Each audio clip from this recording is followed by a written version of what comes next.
Hindi naman daw babaero. Oh, hindi raw babaero. Hindi rin naman daw sugarol. And I'm guessing hindi rin naman lasinggero. Alam bisyo. Pero itong si Mike, daig mo pa, daig pa raw ang, ang para bang patay. No, akala mo raw kung mag-effort na kapag ka nagpapakita ng sweetness sa kasintahan niya na si Natasha. Oo, yung kumbaga parang wala lang, walang ka-effort-effort. Nandyan, parang hinga lang. Achiche. Parang hinga. Si Mike raw kasi sobrang seryoso at sobrang mature naman ang mga pananaw sa buhay at lalo na sa pag-handle ng kanilang relasyon ni Natasha to the point na nadidismaya na itong si Natasha dahil hindi raw mapantayan man lang nitong si Mike yung pagiging clingy naman nitong si girlfriend. Okay, kaya naman kausapin po natin mula sa Bulacan, 27 years old, si Natasha. Magandang tanghali sa iyo, Natasha. Magandang tanghali po, DJ Boy. Tama ba yun na parang alang kabuhay-buhay itong si Mike na karelasyon? Opo, nonchalant. Chinek mo ba yung ano niya? Chinek mo ba yung vital signs niya? May pulso pa ba? Humihinga ba? Humihinga naman. Gwapo ba? Gwapo? Tama lang. Okay. Wala namang nagpapapicture sa kanyang ibang mga tao. Baka statua eh. Ha? Wala naman. Wala naman po. Okay, sige. Gano'n na kayo katagal na magkarelasyon ni Mike, Natasha? 5 months po. Sa 5 months na yan, nung nanliligaw siya, syempre, sino ba nanligaw? Si Mike o Po. siya? Lumapit siya, syempre nagpakilala, dumadaldal naman, Opo. ibig sabihin. Consistent po siya. Consistent na manliligaw. Lagi nandyan, alam niya kung ano ang mga itatanong noon. Ang mga kwentuhan. Alam po. Sa mga kwentuhan siya ang nag-i-initiate noon, nung nanliligaw, lalon-lalo na? Ngayon. Ha? Ngayon hindi na. Ngayon? Ngayon po hindi na po. Nagbago Ayun. na siya. Ayun. Bakit kaya nagbago, Natasha? Yun nga po eh. Hindi ko po alam. Sabi mo, ikaw naman ay clingy. Hindi kaya ikaw naman ay na-excite pa lang sa iyong relationship? Of course, lahat naman excited na meron na tayong karelasyon, ano? At gigil na gigil tayo na ipakita sa kanila yung pagmamahal natin. Baka naman siya yung, anong tawag mo rito, yung pangbalanse. Papaano ka ba makipagrelasyon, Natasha? Ano naman ang ginagawa mong effort para sa relationship ninyo ni Mike? Bibigay po ako ng time. Lagi ako nandun para sa kanya. Pero siya, para siyang tuod, wala siyang pakiramdam, hindi siya showy, gano'n. Parang wala lang. Oo, time, tapos syempre may mga activities kayo pagka magkakasama kayo. 'Di ba? Wala nga po. Wala? Nung una lang, nung nanliligaw lang po siya. Pero ngayon, parang wala po talaga. Wala siya, hindi siya showy, wala siyang time. Okay, nung una lang talaga, mga ilang buwan lang. Mga 1 month. 1 month lang, tapos biglang tumahimik na lang. Pero lagi naman din nandyan. Opo. Okay. Alam mo, nasa linya rin natin itong si Mike. Kausapin nga natin. Mike, magandang tanghali sa'yo. Hello, good afternoon po. Ayan Mike. Alam mo, kausap ko itong si Natasha. 5 months old pa lang ang relationship ninyo. Ang sabi niya sa akin, nung nanliligaw ka naman daw sa kanya, very consistent ka, hindi ka naman daw nonchalant. 'Di ba? Pero ngayon, ba't para daw nagbago na? Nandyan ka raw, pero parang hangin. Ano nangyari? Kasi yung time na yun na naniligaw pa lang ako, open pa ako, di pa ako busy sa work. Kasi ngayon, nakalipas yung month niya, talagang naging busy na ako kasi sabi ng schedule ko. Kaya, pag-uwi ko, umaga, kailangan ko magpahinga. Pagiging clingy naman, dapat nasa lugar. Hindi naman ako yung showy na tao. Pero pagka sa what if kung tumatawid, kailangan ba holding hands? Kung kumakain, kailangan ba ng holding hands pa rin? Siyempre, mahirap kumain ng naka-holding hands. Di ba? Alam mo, ikaw, Mike, Eh, medyo... paano ka susuko kung kasarapan ng kain mo, di ba po? Totoo ba yun, Natasha, yung sinasabi ni Mike? Alam mo, sa pagtawid, dapat naman siguro holding hands kayo, di ba? Oo, Para maalalayan mo. holding hands sa pagtawid. Pero Oo. pag kakain kayo, mahirap. Halimbawa, o kaya may kailangan kang buhati, kailangan mo ba naka-holding hands kayo? Eh kung ang hirap na ng dala-dala, di ba po? Hindi Okay. naman, may paramdam lang naman na Mm. mahal mo ko. Yung Mm. parang, Eh, pinaparamdam ko May- naman kasi ikaw may pagkamanhid ka rin eh. Hindi mo rin kasi ako pinapakaramdaman. Sa sarili mo lang pinapakaramdaman mo palagi. Yan. Ginagawa ko naman lahat para sa atin eh. Mhm. Kasi gusto mo, laging dikit-dikit, kulang na lang, lagyan ko ng GPRS o kaya magnet tong katawan to para nakadikit ka palagi sa akin. Mhm. Di ba? Mhm. kasi Kaya kahit parang nandyan gusto ako, naman hindi eh. kita maramdaman. Nagiging manhid ka lang. O, sandali, Mike. Di lugar lang. O, sige, Mike. Pakinggan natin yung sinasabi nitong si Natasha. Okay po. Okay. Ano yun? Ano yung gusto mo sabihin, Natasha? Kasi po, kahit nandyan ako sa kanya, kahit magkasama kami, hindi ko po siya maramdaman. Mm. Parang wala lang ako sa kanya. Mm. Anong maramdaman? Totoo ba yun, Mike? Baka kaya Anong hawak... hindi maramdaman? kaya hawak Buhay ng naman hawak. ako, hindi mo... Buhay naman ako, hindi mo ako maramdaman. Mm.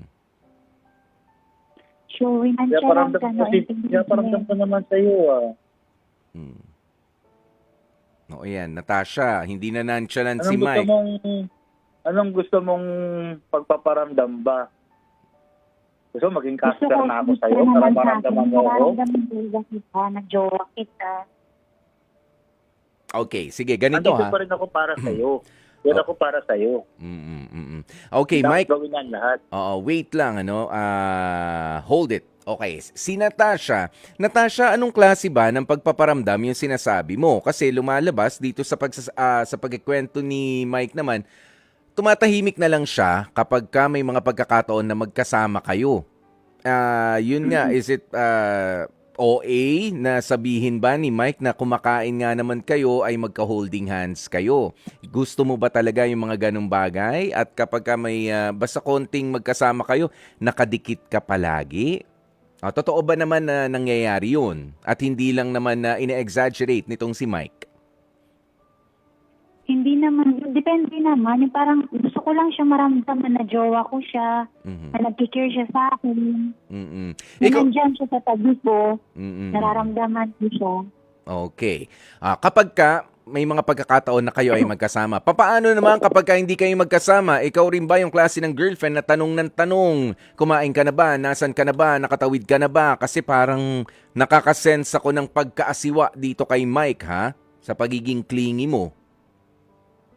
Nagtatanong po kung kumain na siya or anong ginagawa niya. Yung nag-update po, nagtatanong, nagpapa-update, ganun po. Ikaw rin ba yung tipo na nagtatanong sino yung kasama mo? Kung may kasama ka, kailangan i-introduce pa sa'yo. Ay, hindi po. May tiwala ako sa kanya. Ang problema ko lang kasi nonchalant siya. No, baka naman nalilibang ka lang din doon sa term na nonchalant. Ganyan naman siguro ang karakter talaga ni Mike.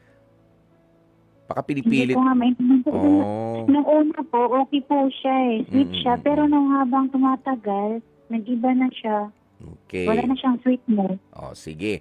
Si Mike naman ang kakausapin ko. Mike, tama bang description yung nabanggit ko kanina na medyo nagkakaroon na ng pagkaasiwa sa parte mo kapag ka magkasama kayo nitong si Natasha nang dahil sa pagiging clingy niya?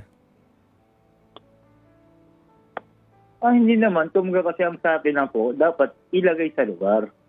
Okay lang naman po sa akin yun. Ilagay lang sa lugar. Katulad Kasi na... natatahimik ka lang ako. Opo. Natatahimik ka lang talaga ako minsan. Oo, kasarapan ng kain ko. Hindi ko siyang... Yun nga. Okay lang naman sa akin yun eh. Walang problema. Okay. So, ang sinasabi mo, Mike, sabi mo nga, medyo hindi ka pa busy sa trabaho mo noon, nung nanligaw ka, hanggang sa sinagot ka niya. Ngayon na naging busy ka, gusto mo lang rin na magkasama kayo, pero teka lang naman, wag naman masyadong madikit, wag naman masyadong mayat-maya. pinaparamdam mo nandyan ka. Nandito na nga ako sa tabi mo O ano ba, gusto niya ba yung nakayapos palagi sa'yo? Basta babawi ako sa'yo. Ha? Paano, Babawi ako sa'yo, Natasha. paano bawi ba yan? Kumbaga sa halikan, halik ba ang bawi mo? O parang sapakan to? Hindi naman. So, Lambingan para ba? malaman mo na mahal pa rin kita, na seryoso ko sa'yo na para maramdaman mo gano'ng kita kamahal. Ngayon kasi, unawain mo lang naman ako. Wala ko lang ng unawa mo. Mahal pa rin naman kita. Kaya lang naman wala akong iba Para rin naman sa atin to, di ba? Okay.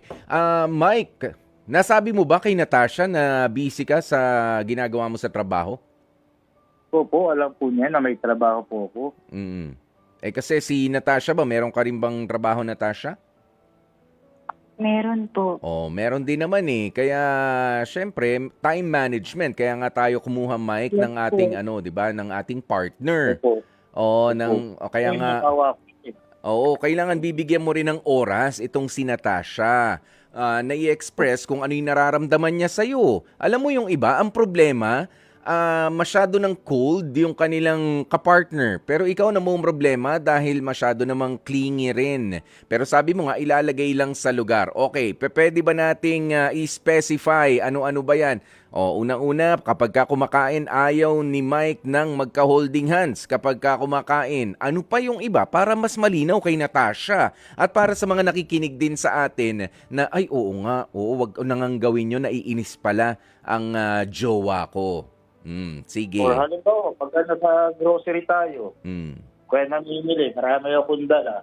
Kailangan ba naka-holding at yung sobrang bigat ng dala ko? Wala ka, nakakapit ka pa. Mabigat na nga ang dala, basta nagdagbigat pa, di ba? Kung nasa lugar lang, ayos lang naman yung pagiging tingi, walang problema sa akin. Saan ba ang nasa lugar parte lang. kumakapit si Natasha?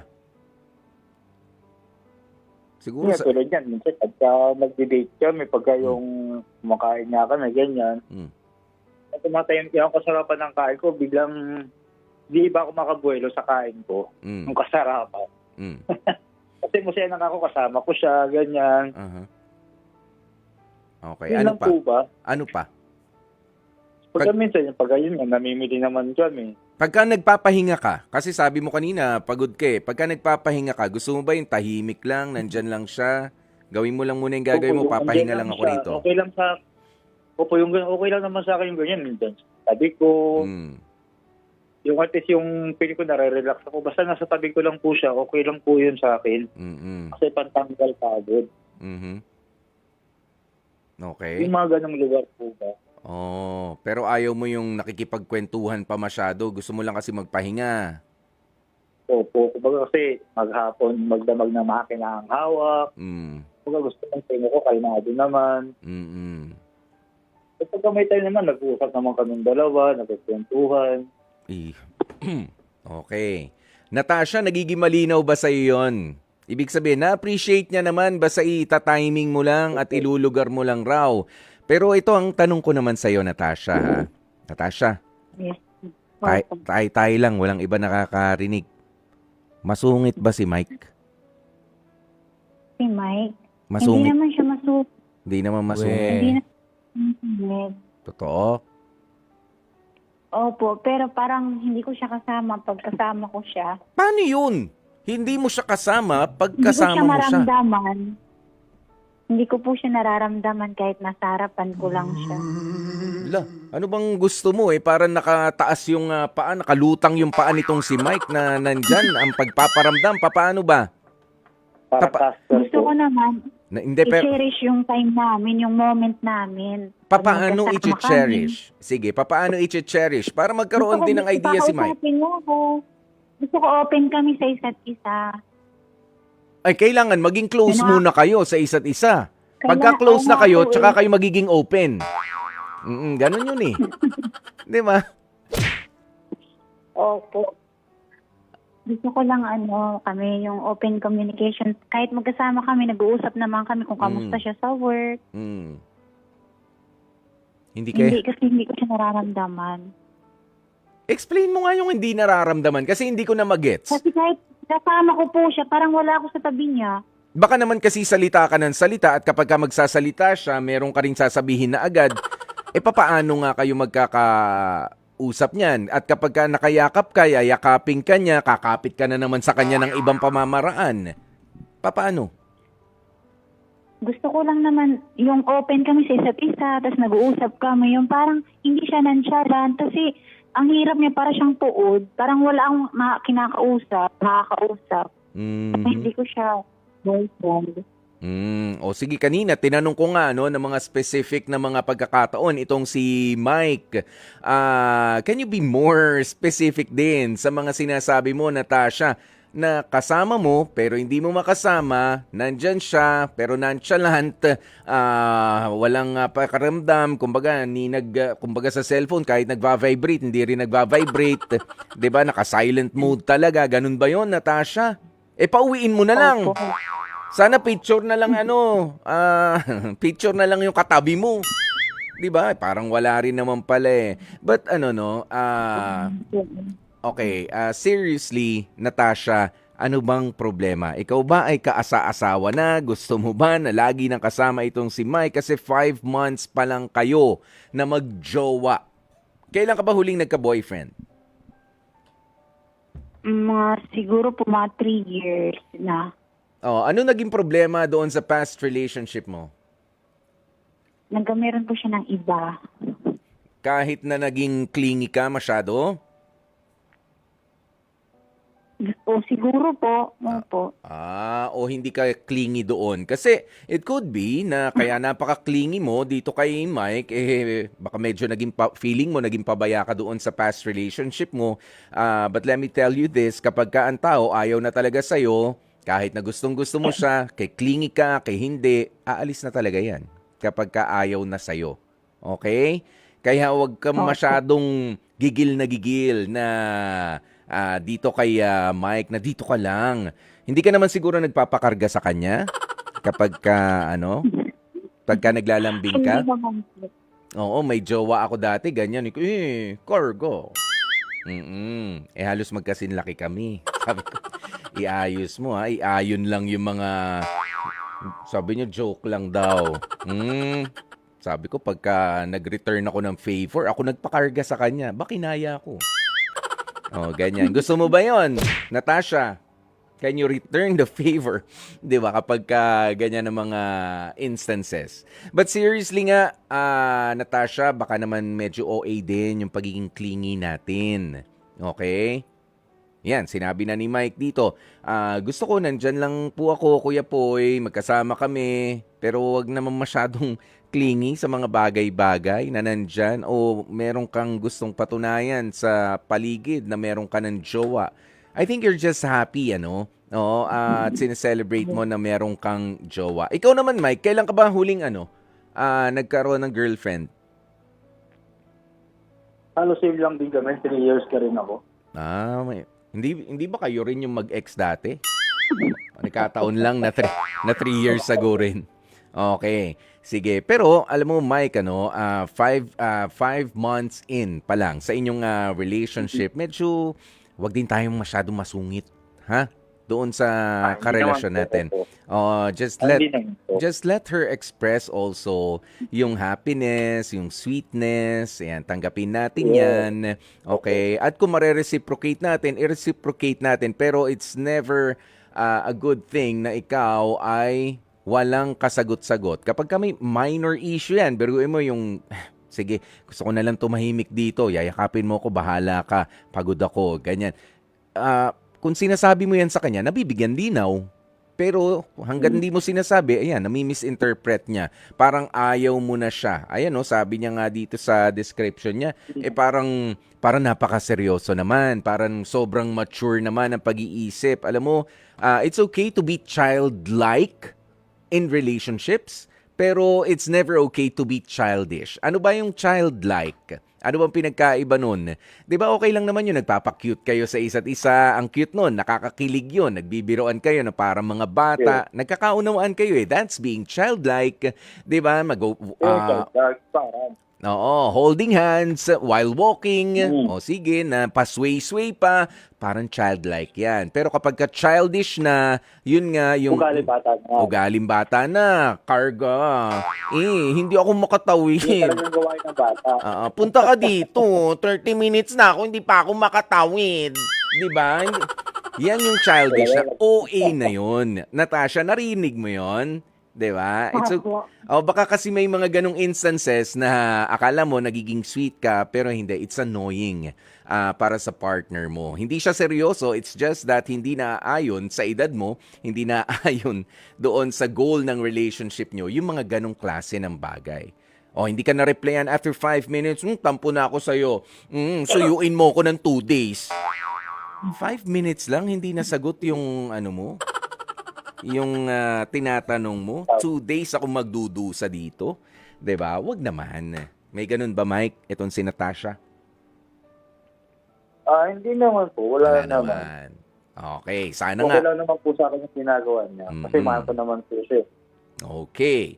Ayan. Sabi ni Teresita Perfinian dito, Kuya Poy, gusto ko sweet si Guy, pero dapat nasa lugar nga naman. Okay? Nasaan pa ba yung ilan dito, no? Sige. Eto, Natasha and Mike, mag-usap kayo. Ano ba yung mga tingin nyo na ayos natin at mga i-improve nyo pa para sa relationship ninyo? At pagkatapos nyo mag-usap, hihingin ko na rin ang inyong heart decision. Go ahead, Mike, Natasha. Mike, suyuin mo na si Natasha. Natasha, mahal. Sorry kung nagkulang ako sa'yo sa oras. Kanya pag-iisip. Unawain mo lang ako saglit. Basta maayusan tong schedule ko. Babawi ako sa'yo mga pagkukulang ko sa'yo ng ilang buwan. Unawaan mo ako. Babawi talaga ako sa'yo. Mahal naman kita. Ikaw lang naman nag-iisa sa akin. Wala nang iba. Simula nang dumating ka, sige, maisa-isa rin kayo paano yung buhay ko nang dahil sa'yo. Patawarin mo lang ako. Unawain mo lang. Sa ingat ka dyan palagi. Ano kung magiging maayos din to? Kaya ko lang pangunawa mo sa pagkakaintindi mo. Mahal na mahal kita. Natasha? Pasensya ka na din kung masyado akong clingy para sa'yo. Kung nagre-reklamo ako ng mga ganitong bagay para sa'yo. Mahal naman kita. Yun lang yung mga napapansin ko. Gusto ko lang i-open sa'yo. Sana maging okay tayo. Mabago tong Magiging mga okay. inaanad mo. Magiging okay din tayo, Natasha. Kaya mo magiging maayos yung lahat. Kilala ka na rin naman ng family ko. Kilala naman ako ng family mo. Kaya okay rin naman. Ito lang talaga yung time lang talaga. Alam ko ako rin naman nagkulang sa'yo sa oras. Oo, hindi ako naging sweet sa'yo ng itong mga nakaraan. Kasi yun nga, puro kami overtime nga. Ilang oras ako sa trabaho, pagod nga. Yung pala ko rin ng pahinga. Mahal naman kita eh. Gusto ko yung pagiging sweet mo. Sa akin lang din kasi talaga may kulang sa oras talaga. Maunawaan mo rin ako sa pagkukulang ko. Mahal na mahal kita. Mahal na mahal kita. At nang dahil dyan, ano nga ba ang inyong heart decision, Natasha and Mike? Unawaan lang po. Unawain mo ako at babawi ako sa'yo sa mga pagkukulang ko. Yeah. Ngayon lang to. Ngayon lang, bukas, ganun pa rin muna. Aayusin pa yung schedule, no? Magiging maayos din to kasi yung schedule ko hindi pa nga ayos dahil ang dami namin project pa, naghahabol pa kami ng quota ngayon. May mga shortcut sa machine namin. Kailangan natin din. Sige. Yan ang pag-usapan ninyo. Ano nga ba ang pipiliin ninyo sa mga letrang H, E, A, R, or letter T? H for half and half. E, i-evaluate nyo muna. A, approve na approve, Kuya Poy. Okay na kami. Letter R, i-reject. Or T, try again. Natasha, Mike, ano ang inyong H, E, A? Letter A kay Mike. Agree ka ba doon, Natasha? Letter H. Letter H? Letter H. Tama ba? Letter H. Ako, pag sa akin eh. Half and half. Susundin natin si Natasha. Bumawi ka raw muna. Karga. Karga. Okay ba, Mike? Gawa ko ng overpass po yan. Buhat ko. Gawa mo ng overpass. Tatawid lang naman sa iskinita. May overpass sa iskinita. Sige, Natasha and Mike, maraming salamat sa inyo. At sana nga mag-improve, maayos ang inyong 5-month-old na relationship.